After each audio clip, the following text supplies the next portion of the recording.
Seguimos con las videoclases. En este caso nos va a tocar trabajar con las estructuras de control. La idea es hacer como les estuvimos comentando hasta ahora, hacer un video introductorio. En este caso vamos a abordar las estructuras de selección y las estructuras iterativas, que nos van a permitir ir desarrollando diferentes programas, no solamente programas secuenciales en los cuales ingresamos, procesamos y sacamos datos, sino empezar a generar otros recursos, otras estrategias al momento de enfrentar los problemas que tenemos que resolver. Entonces, recordando, nosotros teníamos por un lado las estructuras secuenciales. Vamos a estar hablando de hacer printf, scanf, ya vamos conociendo estas funciones. Pedido de información, ingreso de datos, pedido de información, ingreso de datos, algún tipo de procesamiento y finalmente salida de información. Pero vamos a empezar a ver cómo es que vamos a incorporar otros tipos de estructuras que nos van a permitir saber si estamos en un caso o en otro, o empezar a repetir ciertas cuestiones más en forma mecánica para que justamente no se hagan nuestros programas tan grandes y tener nuevas estrategias al momento de llevar adelante cuestiones que sean repetitivas y puedan resolverse de otra manera. Lo que primero vamos a ver es lo que se conoce como la estructura de selección if. Nosotros vamos a ver primero lo que sería el equivalente a nuestro pseudocódigo, es decir, tratar de plantearlo en un lenguaje, por ejemplo castellano, que nosotros conozcamos, y luego vamos a ver cuál es la codificación equivalente. Cuando hablamos de codificación, estamos hablando de cómo es la sintaxis mediante la cual podemos hacer uso de ese pseudocódigo en el lenguaje C. Entonces, si planteamos un caso fortuito, por ejemplo, que sea que tenemos que evaluar los exámenes, entonces, ¿cómo sabemos si un examen está aprobado o no? Porque la nota es mayor o igual que 6, ¿verdad? Entonces, nuestra condición es, si el número es mayor o igual que 6, hay que imprimir aprobado o mostrar aprobado. ¿Está bien? Vamos con esta primera condición. Entonces, la codificación se utiliza mediante la palabra clave if, que significa sí. Toda codificación lleva una cláusula, que esa cláusula, si es verdadera, va a entrar dentro del bloque donde se encuentran las llaves, y si es falsa, no se va a ejecutar. La condición está, en este caso, la estamos utilizando con los operadores que vimos en el video pasado.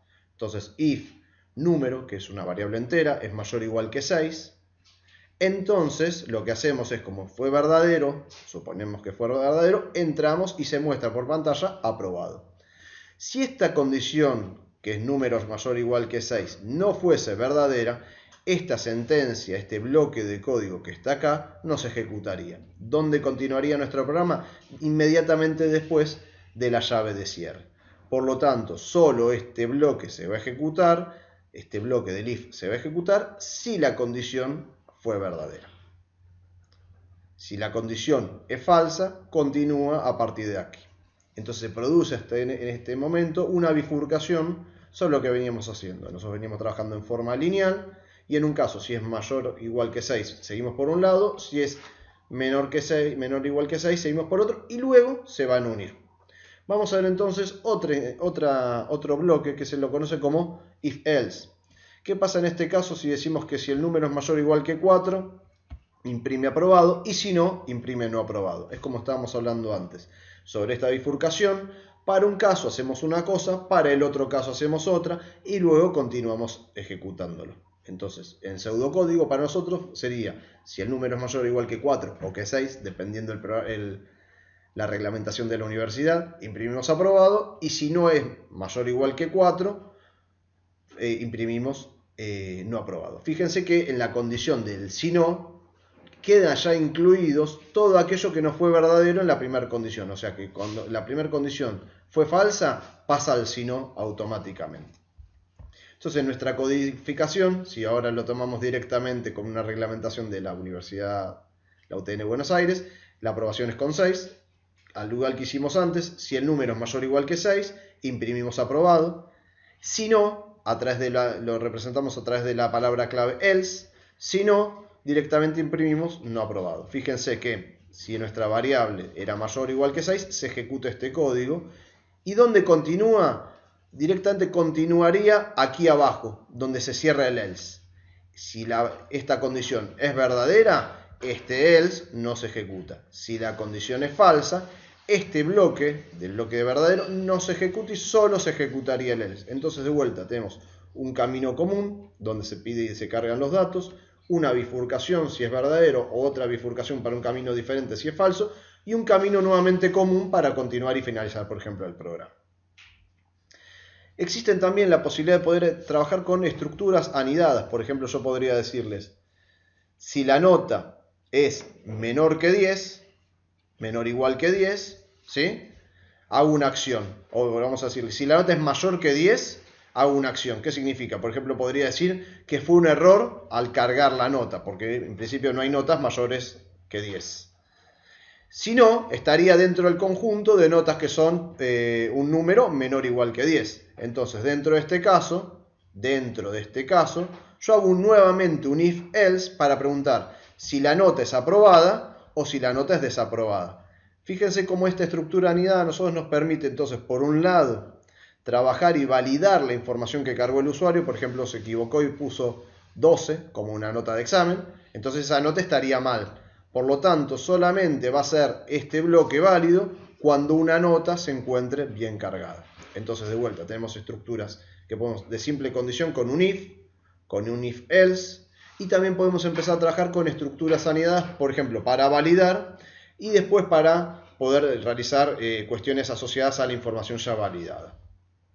Existen otras alternativas. Por ejemplo, imagínense un menú de un cajero automático que tan en boga tenemos en este momento. Un cajero automático tiene diferentes alternativas. Por ejemplo, te dice para poder, o un call center, donde uno puede llamar y te dicen para sacar turnos, presione 1, para ecografías, presione 2, para radiografía, presione 3. Justamente a través de las diferentes selecciones que nosotros vayamos marcando en nuestro teléfono, sea celular o una tablet o un teléfono de línea, vamos a ir a diferentes funciones que ya nos están planteando o a diferentes acciones concretas. Por ejemplo, a sacar un turno, a sacarnos sangre, a ir a una ecografía o a radiografía.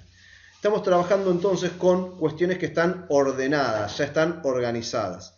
Entonces existe una estructura para este tipo de problemas que se la conoce como switch case. Y son instrucciones de selección múltiple. Nosotros lo que le estamos planteando con el programa es, vamos a evaluar una variable que, valga la redundancia, se llama variable, por eso lo tenemos ahí, directamente switch variable, y vamos a evaluar los diferentes casos. Vamos a evaluar el primer caso, y si se cumple ya directamente hacemos algo. Vamos a evaluar el segundo caso, vamos a evaluar el tercer caso, así hasta que un caso se cumpla. Si no se cumple ninguno de los casos, tenemos un caso que se conoce por defecto o por omisión, que en inglés se lo conoce como default. Es decir, que si la persona no marcó en el teléfono ni la opción 1, ni la 2, ni la 3, ni la 4, por ejemplo, por defecto, lo comunican con el operador. Entonces, tenemos siempre la posibilidad de poder marcar o de poder definir diferentes condiciones. Cuando se cumple una de esas, ingresamos en el bloque de ese cuerpo correspondiente. Y si no se cumple ninguna de esas, tenemos un salvoconducto que es el default. Es decir, ¿qué es lo que sucede cuando justamente no ingresó en ninguna de las opciones válidas, por ejemplo? Habíamos visto en las estructuras de control que teníamos las selectivas y también teníamos las repetitivas o iterativas. Bueno, hay dos grandes tipos de estructuras iterativas, las que están trabajadas o que definidas por un contador y las indefinidas. Las estructuras definidas a nosotros nos permiten hacer tanta cantidad de vueltas, tantas veces lo mismo.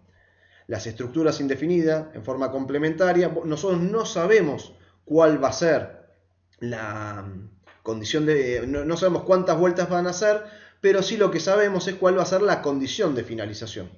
Imagínense el primer caso. En el primer caso definido yo les voy a decir, ingresen 5 notas de los estudiantes del curso. Entonces cargan la primera, se pide que ingresen la primera nota, la cargan, la segunda nota, la cargan, la tercera nota, la cargan, la cuarta nota, la cargan, la quinta nota, la cargan.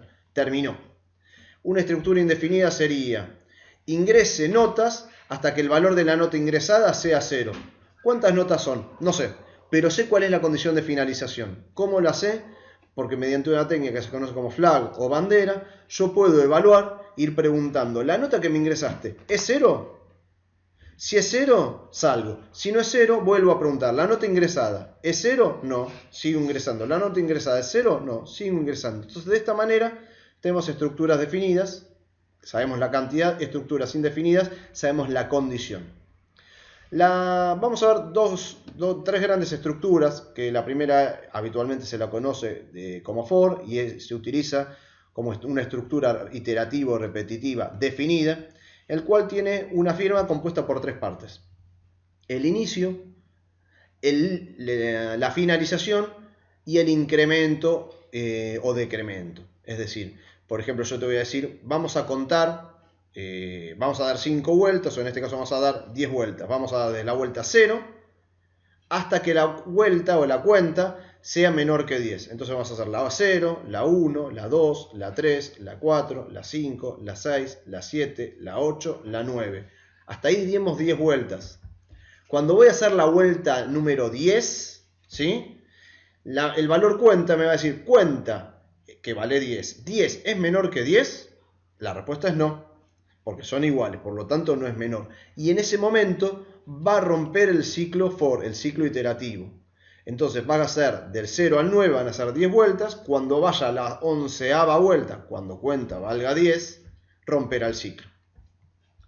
¿Hay otra forma de hacer lo mismo? Sí, claramente. Tenemos otras estructuras que se las conoce como while y do while. En general, este tipo de estructura se la suele utilizar dentro de estructuras iterativas donde no conocemos exactamente la cantidad, pero siempre dentro de las mismas tres estructuras, sea el while, el for y el do while, podemos hacer el mismo funcionamiento. ¿Cuál es la diferencia principal entre el while y el do while? While es mientras y el do while es hacer mientras.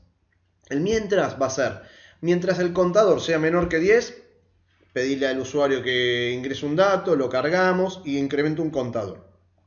Va a dar una vuelta, 2 vueltas, 3 vueltas, 4 vueltas, 5 vueltas, 6 vueltas. Cuando llegó a la vuelta número 10, el contador va a estar en 9, va a dar una última vuelta y va a ser 10 es menor que 10, la respuesta es no.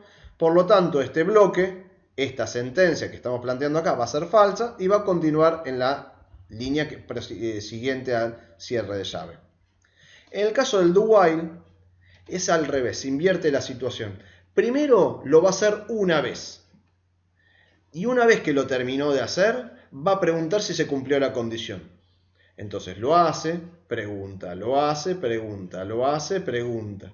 Entonces en nuestro caso, lo que nos va a pasar es que hay que plantear bien la condición, para en este caso que el contador sea menor que 10, de tal manera que lo haga la misma cantidad de veces que lo haría en el caso del while. Un error común es justamente que plantear mal las condiciones, sea de los if, del if else o de las estructuras iterativas definidas o no definidas.